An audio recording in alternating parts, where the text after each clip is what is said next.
ছাত্রকে পড়াতে পড়াতে একটু রাত হয়ে গেল। ছাত্রের মাকে যখন বললাম, ভাবি, কাউকে দিয়ে আমাকে একটু গলির মোড় পর্যন্ত এগিয়ে দিতে পারবেন? আসলে এই গলিতে কিছু বখাটে ছেলেরা বসে, আড্ডা দেয়, তাই যেতে একটু ভয় লাগে। আমার কথা শুনে ছাত্রের মা হাসতে হাসতে বলল, তুমি ভয় পাও নাকি তোমাকে দেখে গলির ছেলেগুলো উল্টা ভয় পায়? কিছুটা অবাক হয়ে বললাম, মানে? উনি হেসে বলল, না কিছু না, তোমার গায়ের রং যে পরিমাণ কালো, তুমি অন্ধকারে হাঁটলে তোমাকে তো কেউ দেখার কথা না। ছাত্রীর মায়ের কথার ইঙ্গিতটা ঠিকই বুঝতে পারলাম, তাই কিছু না বলে চুপচাপ বাসা থেকে একাই বের হয়ে গেলাম। মাঝে মধ্যে সৃষ্টিকর্তাকে প্রশ্ন করতে ইচ্ছে করে, হে খোদা, মানুষ রূপে যেহেতু পাঠিয়েছ, তাকে গায়ের রংটা একটু ফর্সা বানিয়ে পাঠালে কি এমন ক্ষতি হতো?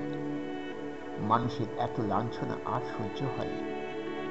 রাতে যখন খাবার খাচ্ছিলাম, তখন মা কিছুটা ভয়ে ভয়ে বাবাকে বলল, কাল যে ছেলেটা রিতাকে দেখতে আসবে, শুনেছি সেই ছেলেটা নাকি আগেও একটা বিয়ে করেছিল। বাবা খেতে খেতে কর্কশ গলায় বললেন, করেছিল বিয়ে। সেই সংসারে নাকি 6 বছরের একটা সন্তানও আছে। আছে। জেনে শুনে এমন একটা ছেলের কাছে মেয়ে বিয়ে আমাদের উচিত হবে? বাবা প্লেটটা দূরে সরিয়ে মায়ের দিকে রাগী চোখে তাকিয়ে বলল, তোমার মেয়ের জন্য এমন ছেলে পছন্দ করব না তো রাজকুমার পছন্দ করব? কে তোমার এই মেয়েকে বিয়ে করতে চাইবে শুনি? মেয়ে পেটে থাকাকালীন কি কয়লা খেতে কেমন একটা মেয়ে জন্ম দিয়েছ?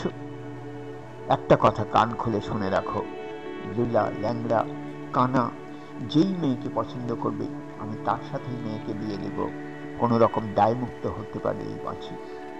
বাবার কথা শুনে মায়ের চোখে জল ফেলা ছাড়া কিছুই করার ছিল না, আর নিজের চোখের জলের কথা বাদেই দিলাম। পরদিন পাত্রপক্ষ যখন আমাকে দেখতে আসলো, তখন মা নিজ হাতে আমাকে সাজিয়ে দিচ্ছিল। বাবা তড়িঘড়ি করে রুমে ঢুকে মাকে বলল, যেভাবে পারো মেকআপ টেকআপ দিয়ে হলেও মেয়েকে সাজিয়ে দাও, মেয়েকে কোনো রকম পছন্দ করলেই বাঁচি। এই মুহূর্তে নিজেকে মানুষ না সাজিয়ে গুজিয়ে কোরবানির হাটে তোলা গরু মনে হচ্ছিল। গরুকে সুন্দর করে সাজালে ক্রেতাদের যেমন আকর্ষণ বাড়ে, তেমনি আমাকে সাজানো হচ্ছে যেন ছেলেপক্ষ পছন্দ করে। ছেলেপক্ষ আমাকে দেখে খুব একটা পছন্দ করলো না। বাবার কাছে অনেক টাকা যৌতুক চাইল, যৌতুকের বিনিময়ে বিয়ে হবে। পাত্রপক্ষ চলে যাবার পর বাবা আমার কাছে এসে বলল, বাজারে তো বিষ পাওয়া যায় নাকি, খেয়ে মরে যেতে পারিস না? আমি কিছু না বলে শুধু পাথরের মতো বসে রইলাম। সৃষ্টিকর্তা বান্দাকে একদিকে অপূর্ণ রাখলে অন্যদিকে পূর্ণতা বাড়িয়ে দেন। দেখতে অসুন্দর হলেও পড়াশোনায় মোটামুটি ভালোই ছিলাম।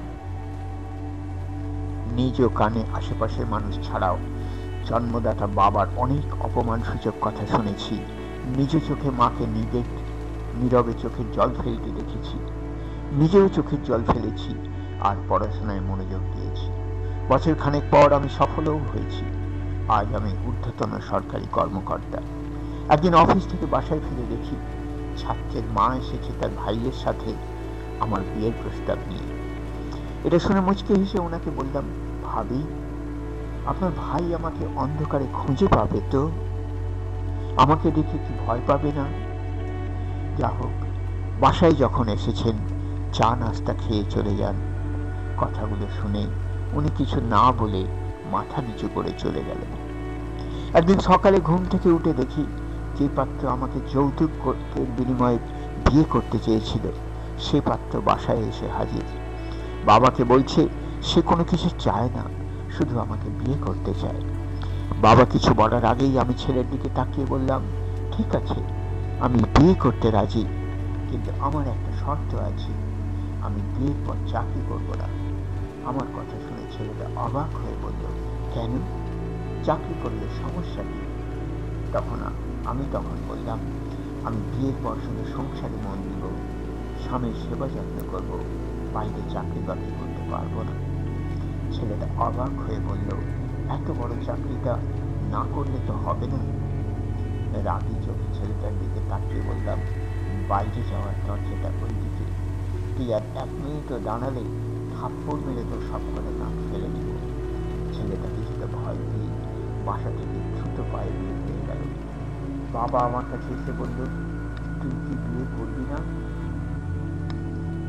আমি বললাম, অবশ্যই বিয়ে করব, যদি কোনো ছেলে আমাকে চামড়া দেখে বিবেচনা না করে, আমার চাকরির প্রতি লোভ না করে, তাকেই বিয়ে করব।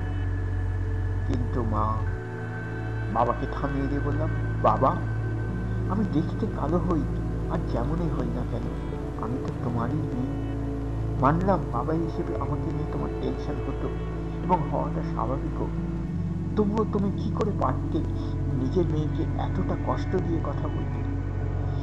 বাবা, সৌন্দর্য বা শারীরিক গঠন মানুষের হাতে থাকে না, তবুও ঘরে বাইরে সব জায়গায় প্রতিনিয়ত অপমানিত হয়েছি। বাবা, কালো মানুষের শরীর থেকে কি পচা গন্ধ বের হয় নাকি, যে ওদের দেখলে সভ্য সমাজের মানুষ নাক ছিটকায়? আমার কথা শুনে বাবা যখন চুপ করে রইল আর আমি বাবার সামনে থেকে নিজের রুমে চলে গেলাম, জানি বাবা কান্না করবে, করলে করুক, তবুও বাবা যদি আমার কষ্টটা একটু উপলব্ধি